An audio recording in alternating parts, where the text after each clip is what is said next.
Hi everyone, here's how to use the green screen effect in iMovie on your iPad. First, you're going to create movie. Don't import any footage, just go ahead and create the movie.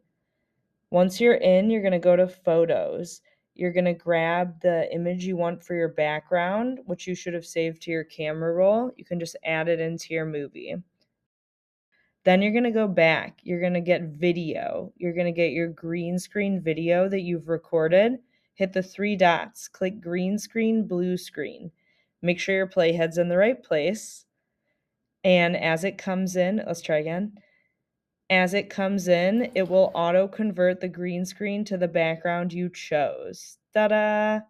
Now you can crop it.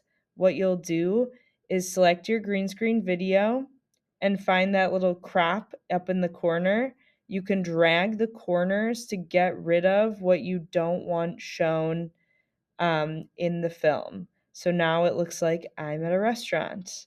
Yay!